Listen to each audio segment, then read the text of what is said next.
Canada just stunned the world with a sweeping new trade pact with India and new partners. Analysts call it Canada's strategic masterstroke, reducing U.S. leverage and reshaping the global trade map. Welcome to Canada Next. Breaking tonight, Canada's economic future just transformed at the G20 Summit. Modi didn't hesitate, he committed. Mark Carney walked into that Johannesburg meeting room facing a diplomatic nightmare frozen for 2 years and emerged with something Washington never saw coming. An agreement to launch negotiations on a comprehensive trade partnership with the world's most populous nation, announced while Trump watches his isolation strategy collapse in real time. A lot of analysts treated the Canada-India relationship as badly damaged, maybe for years to come. Financial analysts expected extensive diplomatic repair work before any substantive cooperation. Trump's advisors assumed Canada had no leverage without American approval. They were all utterly incorrect. Johannesburg, South Africa. November the 23rd, 2025. Standing beside Indian Prime Minister Narendra Modi after their bilateral meeting, Mark Carney sent a clear signal to Washington's trade corridors. If Canada's economic sovereignty is at risk, it will not sit still and wait for permission. It will build new partnerships and move quickly to reduce that vulnerability. Translation: Ottawa just told Washington that Canadian independence is non-negotiable. And what happened next reveals exactly why Carney's diversification strategy is reshaping North American power dynamics, while Trump's tariff threats lose their bite. Dear viewers, between June and November 2025, something extraordinary happened in Canada's diplomatic relationships. Trump threatened, Carney diversified. In India, pragmatic, strategic India became the partner every Canadian industry started calling first. This isn't just about one trade agreement. This is about the fundamental collapse of American economic coercion as a strategy and the rise of sovereign partnership as the new currency of influence. Let's understand what actually happened in that meeting room, because the implications are staggering. This is the second face-to-face meeting between Carney and Modi since June, when Modi attended the G7 Summit in Kananaskis. But here's what makes this moment different. Back in June, these were exploratory conversations, careful diplomatic language, testing the waters after the Hardeep Singh Nijjar assassination crisis that froze relations in 2023. Now we're looking at concrete commitments with dollar figures and timelines attached. The announcement is specific. Canada and India agreed to begin talks on a high-ambition, comprehensive economic partnership agreement, or CPA. The goal? Double bilateral trade to $50 billion by 2030, roughly 70 billion Canadian dollars. Carney posted that target himself on social media Sunday afternoon. India is the world's 5th largest economy, the Prime Minister wrote, and that means big new opportunities for Canadian workers and businesses. That's not aspirational language. That's a strategic roadmap with measurable targets. And it represents something Trump's team fundamentally misunderstands about modern trade relationships. Partnership beats coercion every single time. Think about the timeline here. Canada and India launched trade talks 15 years ago, back in 2010. Those discussions dragged, stalled, got downgraded to sectoral agreements covering only specific industries. Then came 2022, fresh momentum, both sides ready to accelerate. And then June 2023 happened. Hardeep Singh Nijjar, a Sikh activist, was killed on Canadian soil in Surrey, British Columbia. The Canadian government later alleged that Indian state agents were involved in the killing. India rejected those accusations as absurd. The fallout was severe: diplomatic crisis, suspended trade talks, and a deep freeze in relations that many thought would last years. And here's what makes this moment even more complex. Just last week, Canadian Security Intelligence Service Director Dan Rogers said his agency has to remain very vigilant about foreign state threats, including those linked to India's activities in Canada. The RCMP continues to investigate allegations of homicides, extortion, and threats on Canadian soil. Those security concerns haven't disappeared. They're running parallel to these trade negotiations, creating a diplomatic tightrope that Carney's walking with precision. Washington watched that crisis unfold and drew exactly the wrong conclusion. They saw Canada isolated, dependent on American markets, vulnerable to pressure. They assumed Ottawa would have to crawl back, accept whatever terms Trump's tariff regime demanded. They completely missed what Carney was actually doing, building alternative relationships, diversifying risk, preparing for exactly this moment. And the timing? The timing reveals everything about how Carney operates under pressure. On the exact same Sunday that Carney met Modi in Johannesburg, Sikhs for Justice held a referendum in Ottawa, a referendum for an independent Sikh Punjab called Khalistan. The same organization once led by Hardeep Singh Nijjar before his assassination. India calls these referendums an attack on their sovereignty. New Delhi was watching, and Carney proceeded with the meeting anyway.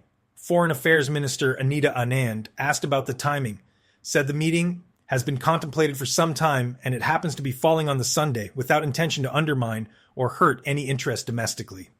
Translation: we're proceeding with strategic partnerships regardless of domestic political complications. That's what sovereignty looks like when you are building alternatives to American dependency. Because here's what the data reveals. Current trade between Canada and India. In 2024, Canada exported $5.3 billion in goods to India, imported $8 billion worth of goods from India. Those aren't massive numbers by global standards, but look at the growth trajectory in services exports, particularly education. Indian students studying in Canada, spending money in Canadian communities, creating cultural bridges that translate into business relationships. That counts as service exports, and it's been climbing steadily. Modi's government laid out the vision clearly in their press release. High ambition agreement. Protections for businesses on both sides. Clear dispute resolution mechanisms. Long-term uranium supply arrangements for nuclear cooperation. Technology and innovation partnerships with Australia joining the framework. This isn't a transactional deal. It's a strategic architecture for long-term engagement. And Trump's watching this announcement while his own Asia strategy fragments. His tariff threats against Canadian auto manufacturers. His demands for 25% border taxes. His insistence that Canada needs America more than America needs Canada. All of that leverage evaporates when Canada demonstrates it has options. Real options. With real timelines and real dollar commitments. Dinesh Patnaik, India's High Commissioner to Canada, appeared on Rosemary Barton Live Sunday morning. His language was revealing. Much appreciation for how we've moved forward on a lot of issues. He specifically mentioned International Trade Minister Maninder Sidhu, meeting with India's Petroleum and Gas Minister, energy cooperation, resource partnerships, the foundation being built brick by brick while Washington assumed nothing was happening. Patnaik said something else that matters. We're off to the races. That's not diplomatic caution, that's momentum language. Modi invited Carney to visit India, likely in the first half of 2026. When was the last time you saw Trump extend that kind of invitation to Carney? When was the last time Washington treated Ottawa as an equal partner rather than a subordinate territory? The pattern becomes clear when you zoom out. Carney came into office with an explicit strategy: diversify trade away from Trump's America. Double overseas exports from $300 billion to $600 billion over the next decade. Re-engage with major economies where relations had frayed. India, check. China, conversations happening. Europe, relationships deepening. Every single move designed to reduce Canadian vulnerability to American pressure. Before the Modi meeting, Carney spoke to reporters. His framing was precise. Canada is one of the largest foreign investors in India. Tight ties exist. Now we're putting that on sound footing through a potential trade agreement. Protections for businesses, clear rules, dispute mechanisms, partnership language, respect language, everything Trump's approach lacks. Think about what this means for Canadian industries. Technology firms looking for manufacturing partners, resource companies exploring long-term supply contracts, education institutions building exchange programs, agriculture exporters accessing massive consumer markets, financial services companies entering emerging markets. Every sector benefits when Canada has multiple major trading partners instead of overwhelming dependence on one increasingly unpredictable neighbor. The trilateral dimension adds another layer. Canada, India, and Australia announced a technology and innovation partnership, critical technologies, nuclear energy, supply chain diversification, artificial intelligence cooperation, 3 Commonwealth democracies, 3 Indo-Pacific stakeholders, 3 countries tired of being squeezed between American demands and Chinese pressure, building an alternative architecture that serves their interests first. And here's where Trump's team made their fatal miscalculation. They assumed Canada had no alternatives. They assumed Ottawa would absorb whatever tariffs, whatever demands, whatever humiliations Washington decided to impose. They assumed wrong, because while Trump was tweeting threats, Carney was building relationships. While mega strategists were planning pressure campaigns, Canadian diplomats were drafting partnership agreements. While Washington assumed dependence, Ottawa was engineering independence. The uranium supply arrangements deserve special attention. Nuclear energy is experiencing a global renaissance. Countries racing to meet climate targets while maintaining baseload power. Canada has significant uranium deposits. India has aggressive nuclear expansion plans. Long-term supply agreements mean predictable revenue for Canadian mining companies and energy security for Indian power generation. Mutual benefit. That's what partnership looks like. Civil nuclear cooperation between Canada and India isn't new, but it's being expanded. Both governments reaffirmed their commitments Sunday. Ongoing discussions, new collaboration frameworks, technology transfer possibilities, research partnerships. When you control resources other countries need for their energy transition, you have leverage. Carney understands this. He's deploying Canada's resource advantages strategically, building relationships that create mutual dependence rather than one-way vulnerability. The 5-year timeline to 2030 matters strategically. That's 2 potential Canadian election cycles, 1 definite American election cycle in 2028, multiple opportunities for political disruption. But by setting clear targets and timelines now, both governments create momentum that's harder for future leaders to reverse. Business starts making investments based on the agreement's framework. Supply chains start shifting, relationships deepen, the architecture becomes self-reinforcing. Watch what happens next in Washington. Trump's advisors will downplay this. They'll claim India isn't a significant market. They'll argue Canada still needs American access more than Indian partnerships. They'll miss the point entirely. This isn't about replacing American trade, it's about eliminating American monopoly. It's about having options when Washington makes unreasonable demands. It's about sovereignty. Canadian businesses are already responding. Resource companies exploring Indian partnerships. Technology firms scouting manufacturing opportunities. Agriculture exporters studying consumer preferences. Education institutions planning campus expansions. Financial services companies applying for operating licenses. The agreement creates framework. Business creates momentum.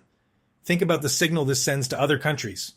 South Korea watching closely, Japan taking notes, European nations seeing proof that partnership with Canada offers alternatives to American pressure. Every country tired of Trump's transactional bullying just watched Canada demonstrate that alternatives exist. That matters geopolitically. That reshapes negotiating dynamics across multiple relationships. The Nijjar crisis resolution deserves recognition too. That was a genuine diplomatic catastrophe. Assassination allegations against a foreign government, frozen relations, expelled diplomats, real tension, and both countries found a path forward, not by ignoring the issues, but by compartmentalizing them while building cooperation in areas of mutual interest. That's mature diplomacy. That's what leadership looks like when both sides want solutions more than political theater. But let's be clear about what's actually happening beneath the diplomatic surface. Inderjeet Singh Ghosal, the new leader of Sikhs for Justice's Canadian chapter, criticized the timing of Carney's engagement. You can see the extortions haven't stopped. The shootings haven't stopped, Ghosal told reporters. If anything, they've gotten worse. Those security concerns are real. They're ongoing. And Carney's moving forward with economic partnership anyway, betting that engagement creates more leverage than isolation. Whether that calculation proves correct remains to be seen, but it reveals something about how Carney's thinking about sovereignty and risk in ways Washington hasn't grasped yet. Modi's invitation for Carney to visit India in 2026 carries symbolic weight. State visits matter. They demonstrate priority, signal commitment, create media moments that cement relationships in public consciousness. When Carney walks through New Delhi in front of cameras, shaking hands with Indian business leaders, signing cooperation agreements, every Canadian watching understands the message. We have options. We're not dependent. We're partners, not subordinates. Compare that to Trump's approach with Canada. Threats, tariffs, public humiliation attempts, demands without reciprocity. That's not partnership, that's domination, and it's failing. Because Carney keeps demonstrating that Canada can build alternatives, while Trump keeps assuming Canada has no choice. The education dimension creates human infrastructure for long-term relationship building. Indian students studying in Canada return home as business leaders, government officials, cultural ambassadors. They understand Canadian markets. They speak English. They have networks spanning both countries. That's not just service export revenue. That's relationship architecture that compounds over decades. For viewers wondering what this means practically, cheaper goods from Indian manufacturers, new markets for Canadian exports, technology partnerships creating jobs, resource deals generating revenue, diplomatic leverage when dealing with Washington, economic diversification reducing vulnerability, strategic autonomy in foreign policy. Every benefit flows from having options instead of dependence. The comprehensive nature of this agreement matters too, not just trade in goods, but services, investment protections, technology cooperation, energy partnerships, dispute resolution mechanisms. That's modern trade architecture. That's what 21st century economic relationships require. And Canada's building it with India while Trump still thinks tariffs from the 1930s represent sophisticated policy. This moment represents something larger than one trade agreement. It represents Canada's emergence as a genuinely independent middle power, capable of building partnerships based on mutual interest rather than geographical necessity. It represents the collapse of American economic monopoly over Canadian decision-making. It represents Carney's vision becoming reality, while Trump's threats become background noise. And Trump just watched his leverage over Canada diminish in real time. His tariff threats matter less when Canada has $50 billion in trade with India by 2030. His border demands carry less weight when Canadian businesses have Asian alternatives. His assumption of dependency just collided with reality of diversification. Dear viewers, this is what a sovereign economic policy looks like. Not defiance for its sake, not isolation, but strategic diversification that creates genuine independence. Carney just demonstrated that Canada doesn't need permission to build partnerships, doesn't need approval to expand relationships, doesn't need to choose between American friendship and global engagement. The question now isn't whether Canada can survive without total American dependence. Carney just answered that definitively. The question is whether Washington understands what just happened and whether they'll adapt their approach before losing more influence over a neighbor they took for granted for too long. Breaking tonight, Canada's economic future just transformed in Johannesburg, and Trump's assumption of monopoly just collapsed with it. If you're the kind of person who wants to understand these power shifts before they dominate headlines, before the mainstream catches up, this is where those conversations happen. Canada Next breaks down the moves that matter, the strategies that reshape nations, the moments that define decades. Because by the time everyone else is talking about it, the real players have already moved. Look, almost everything I've shown you tonight comes from public data and official reporting. But the conclusions, those are mine. You decide what it means.